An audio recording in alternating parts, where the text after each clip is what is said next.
हूं सच के बाद न्यूज़ में सिलकेरा टनल में रेस्क्यू में आ रही दिक्कतों के चलते सभी श्रमिकों को बाहर निकालने में और वक्त लग सकता है। ड्रिलिंग में लगी ऑगर मशीन के मुहाने पर सरिये और लोहे के गाटर आने के कारण ड्रिलिंग रोक दी गई थी। रेस्क्यू टीम अब दोबारा ड्रिलिंग शुरू कर रही है। अपर सचिव सड़क परिवहन मंत्रालय भारत सरकार एवं MD महमूद अहमद ने बताया कि ड्रिलिंग शुरू करते हुए कुल 1.8 मीटर तक ड्रिलिंग पूरी कर ली गई थी। इस प्रकार कुल लगभग 47 मीटर से आगे की ड्रिलिंग के बाद धातु के टुकड़े मशीन में फंसने से ड्रिलिंग रोक दी गई थी। उसके बाद श्रमिकों द्वारा पाइप के मुहाने पर फंसे धातु के टुकड़ों को पाइप के अंदर रेंद कर काट दिया गया। गद्दीवश पुनः ऑगर मशीन स्थापित कर ड्रिलिंग शुरू करते हुए 1.2 मीटर अतिरिक्त ड्रिलिंग की गई थी। इस प्रकार कुल 48 मीटर तक ड्रिलिंग की गई थी। अपर सचिव ने बताया कि पाइप के आखिरी सिरे पर फंसे धातु के टुकड़ों से पाइप क्षतिग्रस्त हुआ है, जिसके बाद टूट चुका पाइप को पूरी तरह से काटकर बाहर निकाल लिया गया। अब तक लगभग 47 मीटर पाइप को पुश किया गया है। आगे की ड्रिलिंग पूरी सावधानी के साथ की जा रही है। कार्मिकों को फंसे आज लगभग 16 दिन हो चुके हैं। रेस्क्यू दलों ने सभी कोशिशों को आजमाने की प्रक्रिया शुरू कर दी गई है। शनिवार रेस्क्यू दलों को उस समय निराशा का सामना करना पड़ा था जब मजदूरों को निकालने में तेजी से बढ़ रही ऑगर मशीन मुहाने पर मजबूत लोहे के जाल में फंस गई थी।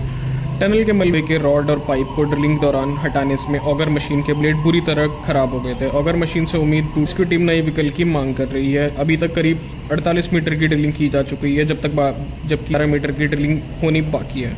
रेस्क्यू टीम द्वारा अब तक वर्टिकल ड्रिल के साथ ही मैनुअल ड्रिलिंग भी की जाएगी। में राष्ट्रीय आपदा प्रबंधन प्राधिकरण के सदस्य retired lieutenant general Syed Hasnain ने उत्तराखंड टनल रेस्क्यू ऑपरेशन पर कहा, अच्छी खबर यह है कि अंदर फंसे 41 मजदूर स्थिर है।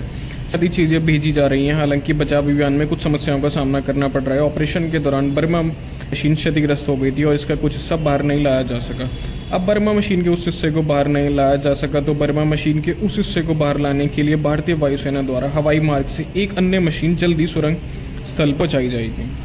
मौसम विभाग ने उत्तराखंड में अगले 3 दिन तक बारिश और बर्फबारी का येलो अलर्ट जारी किया है। IMD के मुताबिक राज्य में यानी रविवार से पश्चिम विक्षोभ सक्रिय होगा। इससे उत्तरकाशी, चमोली, रुद्रप्रयाग और पिथौरागढ़ समेत कई ऊंचाई वाले क्षेत्रों में बारिश और बर्फबारी के आसार हैं।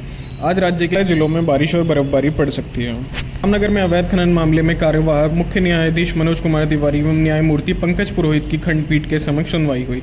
कोर्ट ने राज्य सरकार को मौखिक तौर पर कहा कि शपथ पत्र के माध्यम से अवैध खनन को रोकने के लिए पहले प्लान पेश किया जाए, उसके बाद पूर्व के आदेश पर संशोधन करने पर विचार किया जा सकता है। संबंधित कई जनहित याचिकाओं पर एक साथ सुनवाई की। पूर्व में कोर्ट ने अवैध खनन पर रोक लगाते हुए एंटी माइनिंग फोर्स गठित करने को कहा था। ड्रेजिंग पर रोक लगाते हुए कहा था कि नदियों से ड्रेजिंग सरकारी एजेंसियों द्वारा की जाएगी। 3 बजे रात बीड़ी कारोबारी के घर आयकर विभाग की रेड। जानकारी के मुताबिक इनकम टैक्स डिपार्टमेंट की टीम तड़के करीब 3 बजे हरिद्वार के ज्वालापुर स्थित वसंत विहार कॉलोनी में बीड़ी कारोबारी के घर पहुंच गई थी। टीम के साथ स्थानीय पुलिस भी मौजूद है। टीम ने कारोबारी के घर पर डेरा जमाया हुआ है। वह टीम आयकर से जुड़े दस्तावेजों को खंगालने में जुटी हुई है। अभी तक टीम मौके पर जांच में जुटी हुई है। इस मामले में अधिकारी फिलहाल किसी भी तरह की जानकारी देने से इनकार कर रहे हैं। बताया जा रहा है कि विभाग को यहां व्यापक पैमाने में इनकम टैक्स चोरी की शिकायत मिली थी। उसी शिकायत के आधार पर टीम ने तड़के ही घर पर छापा मार दिया था।